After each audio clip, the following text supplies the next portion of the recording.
In 2010, when I first decided to run, I had lived in Morinville for just over a year. Oh, actually, not even a year. I moved to Morinville in the summer of 2009. And one of the first things I did was join the library board. I had worked in a library nonprofit, and I was really excited to get involved in libraries and governance of libraries, but it was a great way for me to really enter into the community. And we went to council that fall and had put forward a budget proposal. And I remember looking at the current council and thinking, who's going to represent me on here? The current council, I mean, they were great people, but they were 6 men and 1 woman. The woman was probably, over 50, and so all of the council, I mean, the youngest person was probably in their 50s. And so as a young mom, I didn't see myself represented, and I think that's the case for a lot of women in Alberta, is they don't see themselves on the council. And I thought, how can they be making decisions about me without input from someone like me? And so I decided to put my name forward because I had great ideas I wanted to share, things I wanted improved in the community for my kids, better programming, better preschool activities, not expecting to win, but expecting to put my ideas out there. And it was a really great opportunity to get involved, and then turned into being elected and having the ability to actually make those changes, which was so meaningful.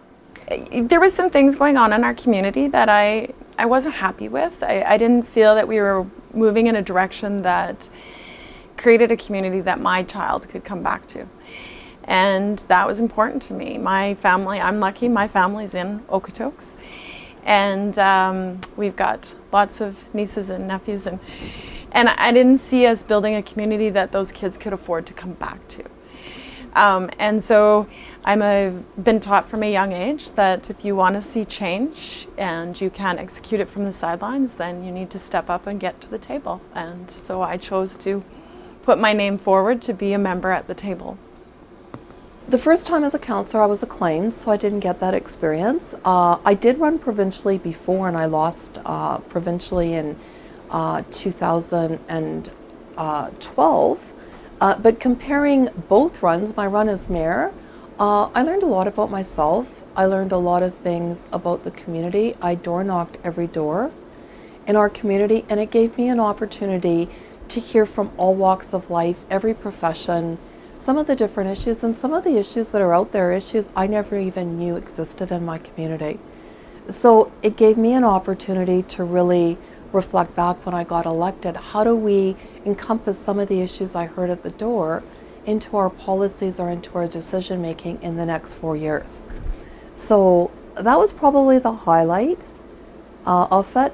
The low light of it sometimes is not everybody welcomes you to their door for various reasons. So sometimes the reception you get isn't the friendliest, and that's okay too, and you've got to acknowledge that when you put your name forward. Again, not everybody likes you for whatever reason. Women have a lot to offer to political office, and sometimes we forget to use our voices and share the skills and insights that we have. We forget to use our voices, and I think that that's the biggest thing that being in political office has shown me, is that I do have a voice at the table, and I have things to offer. And I'm proud of the fact that I stood up, and I think more women need to stand up and be willing to put their faces out there. And if I have one message to give women, is if it was our husbands that wanted to run, we would make it work for them. So it's sitting down with our spouses and looking for a way that we can make it work for our family and allow females to enter political politics.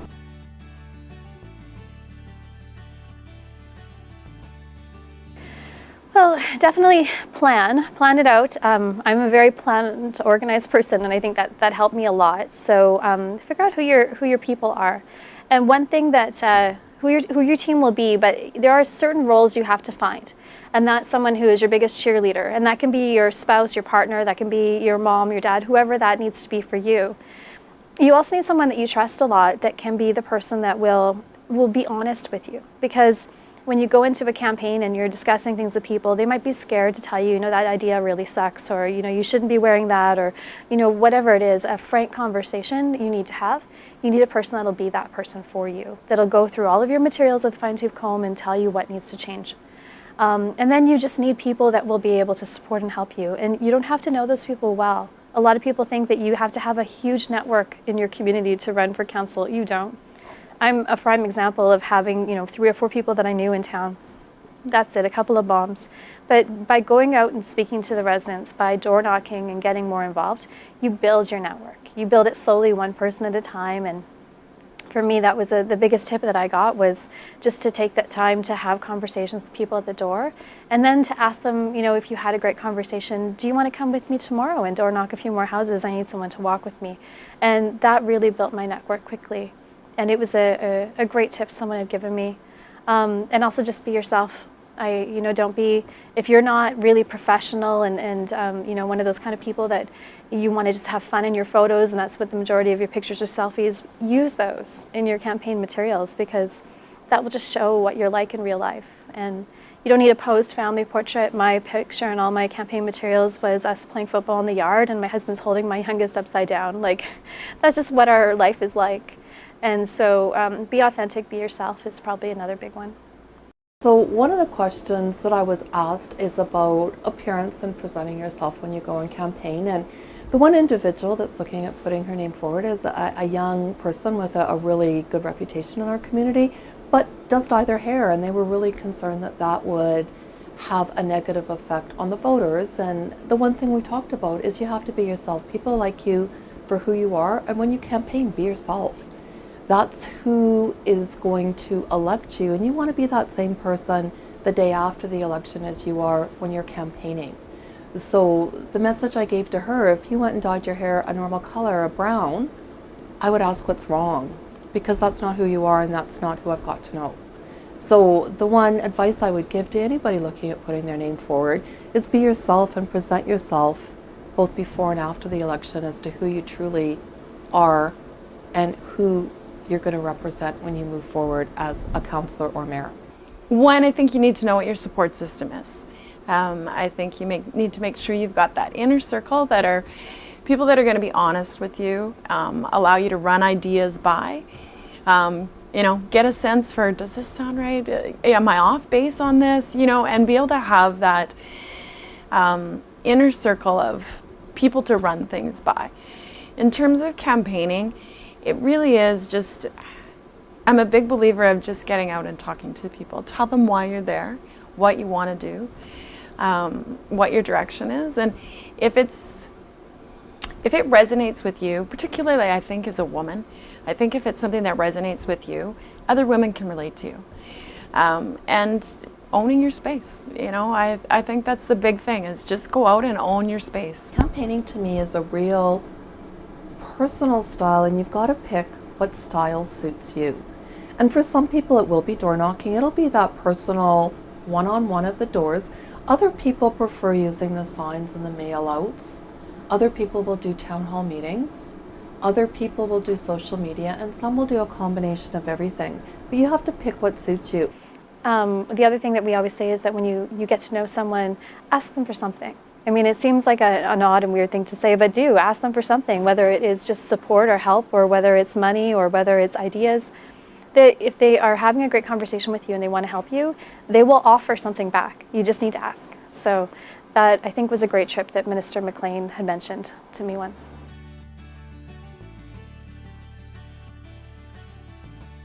Well, definitely people think that social media, and when you talk about challenges when it comes to politics, that we're talking about negative comments and derogatory terms and remarks, and I have to say that that might come into it a little bit, but that happens more once you are elected. During the campaign, I just found social media was a huge workload. And that's something I think a lot of people don't realize, is it's just as much work as door knocking and giving speeches and some of the other things. People want to contact you through that, so you have to be available. And if you are going to be getting Facebook comments and messages, you need to be able to answer those, because if you don't, you're just showing people what you will be like as a councillor and the level of engagement you'll have. So one of the first things that I did is I set up 2 separate accounts. I have my own personal Facebook account, and then I have a campaign, or now a mayor page. That's essential. You have to keep things separate. If you run it on your own personal account, you can get into issues and problems when you want to put something up about your family, or something up about a personal comment. It's a lot easier to have, a home and a work. And then when you have your work page and you're answering questions and putting things out there during the campaign, just ensure that you have somebody else that's helping you kind of monitor it to make sure that you're on top of everything and that you know what's happening and what's going on. Use as many avenues as you can. Use videos, they're easy to make. Use Snapchat if that's what people are using in your community. It's the best way to reach out to the biggest demographic of people. So it's not a scary thing, it's more of a tool if you use it as a tool right from the beginning. And that's something that I do. Yeah, social media, it's the bane of my existence, but it's a tool at the same time that you can't ignore. So I think, again, it comes down to determining what's right for you as a candidate and as an individual. So I'm fairly active on social media myself. But I've created some rules for me. One, if there's a hot and contentious, I try and follow at least a 12-hour rule. And I have a document, interestingly enough, on my own personal computer where I will draft what I really want to say. And then I can walk away and go, okay, I feel better. And I also have, a rule that if we engage back and forth and it's not going in, if I do it more than twice and I'm not seeing some traction of going in, I put it out there. Please call me and let's go for coffee. Been really successful with that. I've had only one person in 4 years actually call me and want to go for coffee, because I think the thing that you need to learn from social media is that lots of people like to use social media to rant and to rave. Well, rant more than I rave sometimes. Because it's anonymous in some regards. Yes, your name's there, but there's nobody that can challenge you in a face-to-face conversation and push you back and hear both sides of that conversation. And so I think that that's, for me, is once I've done engage twice, if I don't feel I'm getting anywhere and it's going down a rabbit hole that I have no desire to be in, I put it out there. Please call me. And I've only had one person ever take me up on that. I have gotten comments on social media, and the best advice for that I give is that, similarly to how I have a home Facebook page and a work Facebook page, I have in my head, I know that I have a Lisa and I have a mayor. And those are the two kind of personas. And when people are making derogatory comments, for me, it took a long time to get to this place, but I can really focus them on they're talking about the mayor.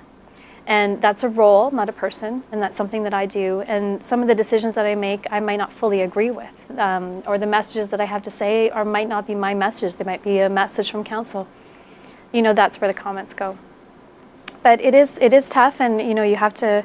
People say you have to earn the thick skin. There's no such thing as a thick skin. Everything hurts no matter what, always, and you just have to get used to it and the fact that it needs to not bother you as much and build you up more, make you more resilient to kind of what the comments are, and make you want to work harder to ensure that people, believe you're doing a good job. But as long as you believe you're doing a good job, then I think you're good. If you're using social media, I would really strongly suggest that you might want to take a course in dealing with social media, because sometimes going that route can have some very harsh repercussions, because people like hiding behind social media, and sometimes the comments you get, how you need to learn how to politically answer those questions in a way that's not offensive but still standing by your position on something you believe in. You have to have a bit of a thick skin. Can't take everything personally. And I think that that's the challenge that women have with elected office, is sometimes we'd like everybody to like us. We want everybody to like us. The reality is everybody's not going to like you. That is a reality. It's the reality whether you're in politics or in business. It really isn't just politics. You're just more front and center with politics. And so it's having a bit of a thick skin of not taking it personally. And I'm a really big believer of, as long as you're authentic and real, social media is not a bad place to be.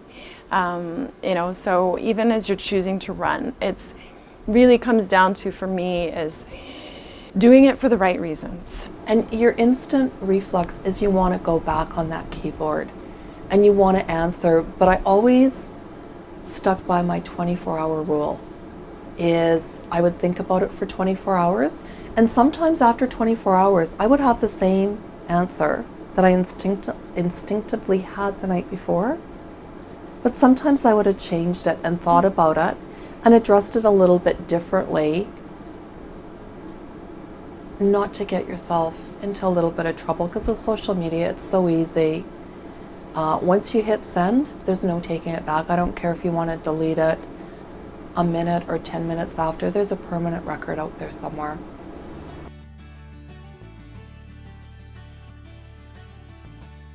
I'm a big believer in door knocking. I'm in a community that I guess in the scheme is big, but it's also small. It's 30,000 people. So it's still big. We still represent at the large. But if you really want to get out there for those people, it's the easiest place to find them and to leave them some literature. So I used a campaign pamphlet, left that behind, and then used my social media to, here's where I am, here's what I'm thinking about, these are my thoughts, what do you think about this? And really engaging that question and answer piece of trying to get a sense for what the community did think. There's a difference between campaigning in a large urban center and a small urban center. And when it comes to volunteers, I think that there is a difference, because I know in my community, especially when I ran the second time, you know a lot of people in your community when you are in a small town. And so it's easy and hard to get volunteers, because people know you and they don't just judge you on what you're putting out for the campaign. They judge you on your life you've lived in the community. So you've definitely built up a network, you've built up friends. My network of people at the beginning was moms that had kids at school that I got to know because I would drop off my son at preschool and we would hang out and chat, and that was my people. And those are still my people. But when it came to campaigning, they were great resources to go and say, do you want to come out, at night and go for a walk with me, hand out some campaign materials.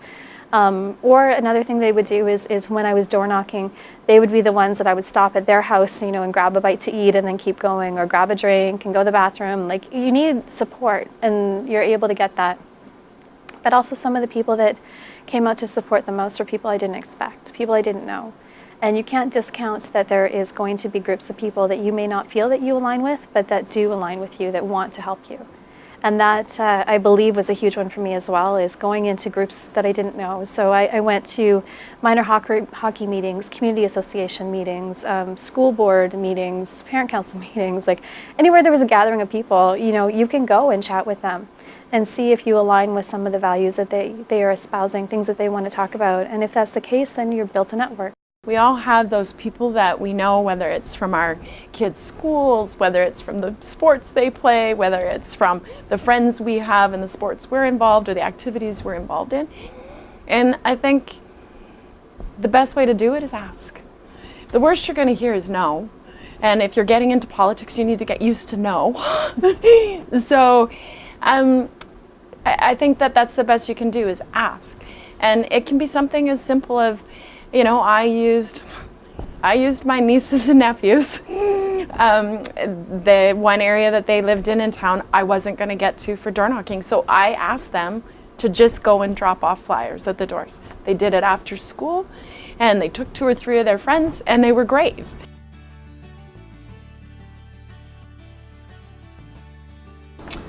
So I have to say, my inspiration went way back to my 20s.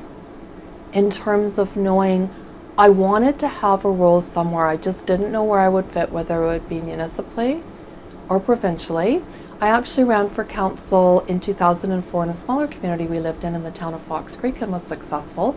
And the time that I spent there before moving to Whitecourt, I loved it. I knew that was where I wanted to go. But then there's the barriers, and the barriers are being a wife and being a mother.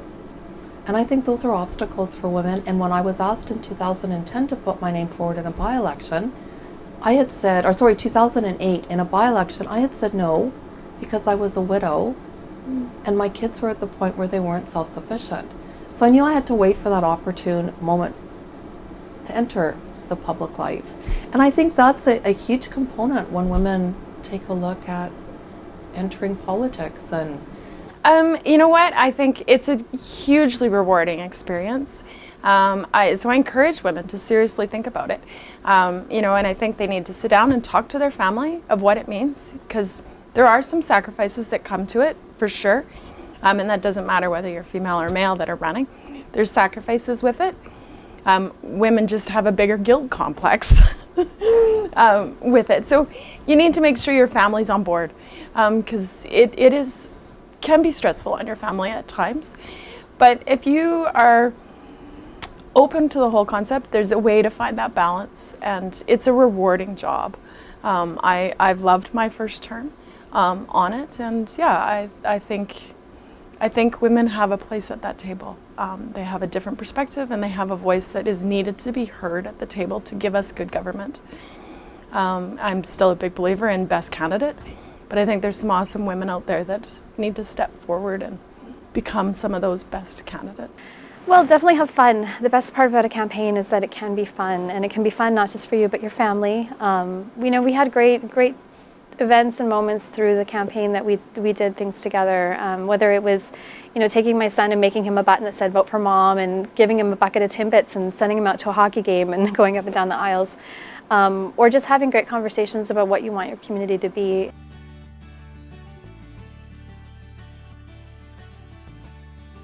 Go into it with a real positive attitude.